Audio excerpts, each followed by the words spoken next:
TNT Urdu voice میں خوش آمدید۔ آئیں آج کی کہانی سنتے ہیں۔ میرے پاپا شہر کے ایک معروف ڈاکٹر تھے۔ اپنی محنت اور ذاتی کوششوں سے انہوں نے ایک چھوٹا سا پرائیویٹ ہسپتال بھی قائم کر لیا تھا۔ پاپا کے ساتھ کام کرتے ہوئے مجھے چند دنوں میں اس بات کا اندازہ ہو گیا کہ مصیبت زدہ افراد اپنے ساتھ مختلف اقسام کی پرسوز اور المناک کہانیاں بھی لے کر آتے ہیں۔ آج میں ایک ایسے ہی دماغی مریض کی کہانی سنانے جا رہی ہوں۔ اس کی حالت دیکھ کر رونگٹے کھڑے ہو جاتے تھے۔ پاپا کی تشخیص کے مطابق کسی گہرے جذباتی صدمے نے اس کا دماغ الٹ دیا تھا۔ میں ماجد نامی اس مریض کی بیوی افشاں سے خاصی گھل مل گئی تھی، اسی لیے پاپا نے میری ڈیوٹی لگا دی کہ میں افشاں کو کرید کر ان وجود کا سراغ لگاؤں جن کے سبب ماجد کا یہ حال ہوا تھا۔ ماجد کو اچانک ہی دورہ پڑ جاتا۔ دورے کے دوران میں وہ دیواروں سے سر ٹکراتے ہوئے ایک ہی جملے کی گردان کرتا رہتا تھا: میں قاتل ہوں، میں نے اسے قتل کر دیا۔ افشاں سے مختلف نشستوں میں نے جو معلومات حاصل کی انہیں یکجا کر کے اپنے الفاظ میں بیان کر رہی ہوں۔ ماجد اور افشاں کی نئی شادی ہوئی تھی، گویا ان کے ہنی مون کا زمانہ تھا۔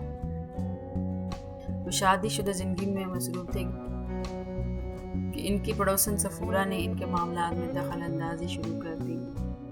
صفورہ کی عمر 45 سال تھی، وہ ایک مقامی اسکول میں پڑھاتی تھی۔ ماجد جس فلیٹ میں افشاں کے ساتھ رہائش پذیر تھا، اس کے کچن کی کھڑکی اور صفورہ کے کچن کی کھڑکی چند فٹ کے فاصلے پر ایک دوسرے کے سامنے کھلتی تھی،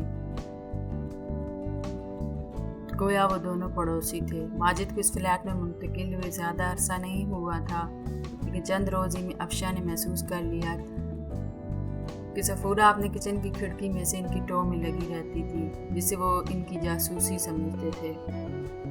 صفورہ کی اس عادت نے انہیں خوف میں مبتلا کر دیا۔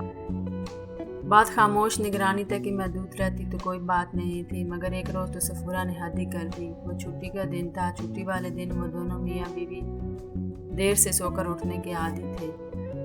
وہ حسب معمول گہری نیند میں تھے کہ بیل کی آواز آئی۔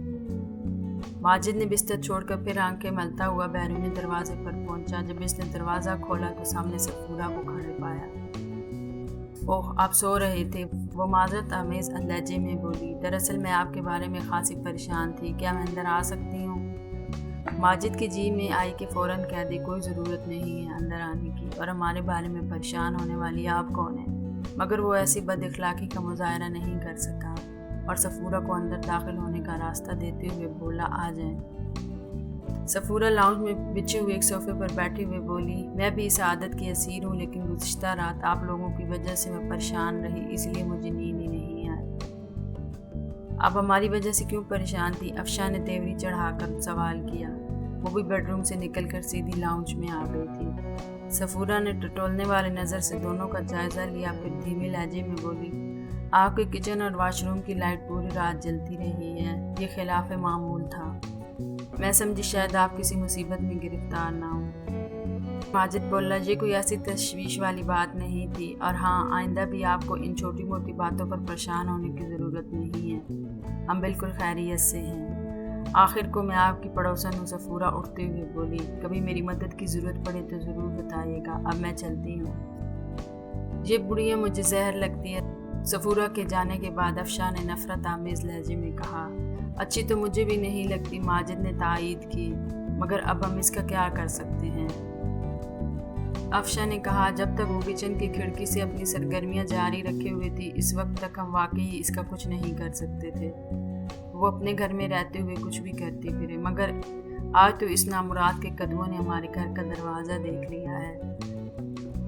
کچن کی کھڑکی کے راستے صفورہ کی پراسرار جاسوسی جاری رہی۔ وہ دوپہر کے بعد کا بیشتر وقت اپنے کچن میں گزارتی تھی، اور جب بھی افشاں سے نگاہیں ملتی وہ کوئی نہ کوئی بات کرنے کی کوشش ضرور کرتی۔ ایک رات وہ کھانے سے فارغ ہوئے ہی تھے کہ دروازے پر دستک ہوئی۔ ماجد دروازہ کھولنے گیا تو سامنے صفورہ دونوں ہاتھوں میں ایک ٹرے تھامے کھڑی تھی۔ جی فرمائیے، ماجد نے قدرے روکھے لہجے میں پوچھا۔ میں آپ لوگوں سے ایک بہت ضروری بات کرنے آئی ہوں۔